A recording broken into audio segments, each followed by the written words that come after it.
to make you more aware of how these emotions are sabotaging you and your life, and not the other way around. Which in actuality, these reactions/choices that you are making through wounded ego is giving you a blind and false sense of security, which will actually leave you more unauthentic and empty in the end. So here's an example. This one's for hate. Hate has been blocking me emotionally and making me think irrationally that the cause of my extremely hurt ego is because of people and specifically a place that is the cause of my suffering, instead of an emotionally unresolved incident/trauma. Hate makes me wake up with a sense of disgust and intense feeling of hostility that I reflect back into the world, thus making that thought come true, and continues to perpetuate this false reality in some attempt to try and prove myself right about this toxic thought pattern. When in actuality, I'm the one creating this toxic loop, which makes me wish my days away. If my wounded ego was healed, I would be able to see that there's a lot of potential and support and opportunities that invite me to live a fun life full of deep connections, and that my current deep-seated traumatic hate is completely blocking me from this. The root of my hate comes from a deep-seated fear of abandonment, and my false sense of security is that if I don't let people come close, then they will never hurt me, which my defense mechanism is convincing me that because of my extremely hurtful psychological pain and suffering of the past, that I am convinced that I must protect myself by creating shallow connections or purposely choosing toxic people/situations to prove my wounded ego right, when instead I should be nourishing this wounded part of my ego with safety, compassion, kindness, understanding, love, and reconnection, which for me, I am fully aware will require professional help. And that is a huge step to show my wounded ego of what type of steps I will take to provide the safety, compassion, and reconnection that this hurt part of me is trying to reveal to myself. In my example, you really see me digging into the root of this emotion. I am viewing this toxic emotion in ways that I sabotage myself, ways that I can help myself, ways that this truly affects my life. And as I'm doing this exercise, I'm truly dissecting what this toxic negative emotion is asking from me and the positive actions that I will be taking towards this block to my true authentic self. Now, you don't have to go all intense as I did, but I wouldn't be surprised if you got pages out of this, which I'm in hopes that it will be a mindful, bringing your sabotaging wounds to surface, that acknowledging that the root of these self-sabotaging actions comes from a place of insecurity,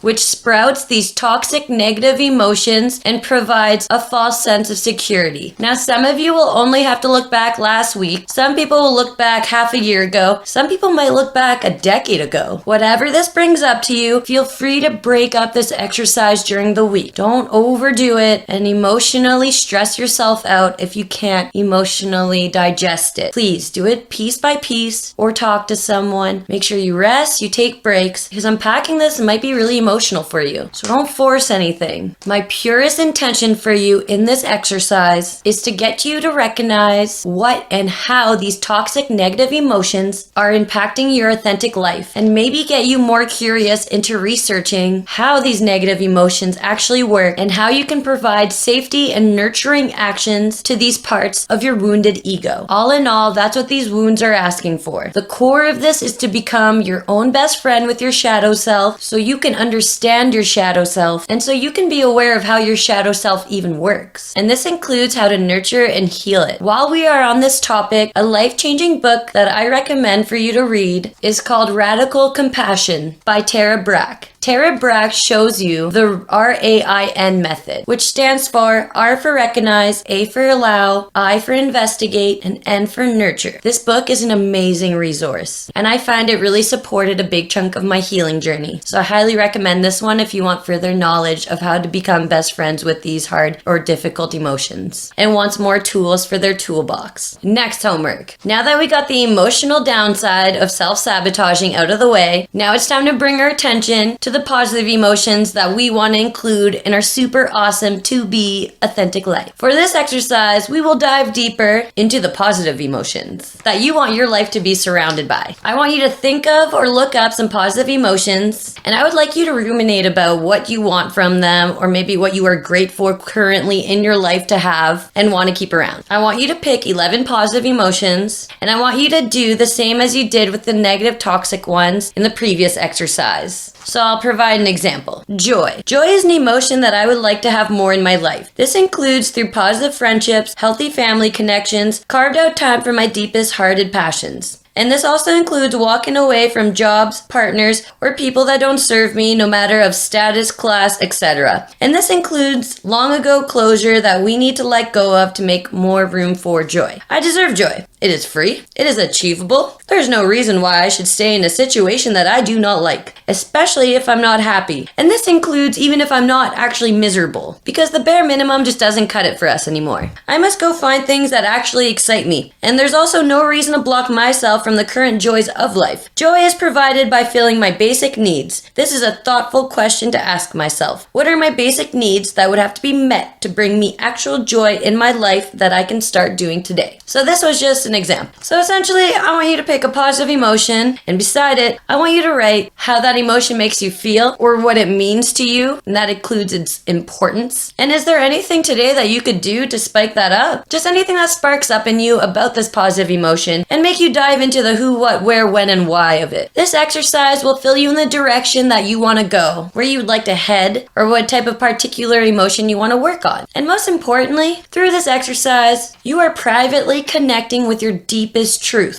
/ your deepest desires with no one in the room. Just you and that pen talking about your wants and needs. Zero strings attached. No matter how wild it seems, I just want you to really listen to yourself, because I'm sure a lot can be heard through this exercise when there is no judgment. So for next week, I want you to have the background of your super awesome killer vision board decorated. And while you do, I really want you to keep and hold at the forefront the positive emotions that you are trying to attract, achieve, or bring into your life. Whether you decorate the board with images, words, sparkles, lines, designs, whatever you want, whatever emotion is invoked from these positive emotions. Next week, we will be talking about the different forms of actual self-sabotaging actions that people do. And I know this course isn't the easiest, but believe me when I say it's going to be worth it. Love to all. We will see you next week with your vision board added onto and some more mini epiphanies headed your way. Don't forget to subscribe, like, share, follow, and all the info about the club can be found on our website, www.purplepoise.com, where you can find our Facebook link, our Instagram link, our YouTube link. And if there's anyone out there who wanted to donate a resource video to put onto the YouTube channel, please don't be shy. If you're willing to help the club in any shape or form, that would be greatly appreciated. Love to all. Thank you for tuning in. We will see you next week, and don't forget to keep it surreal.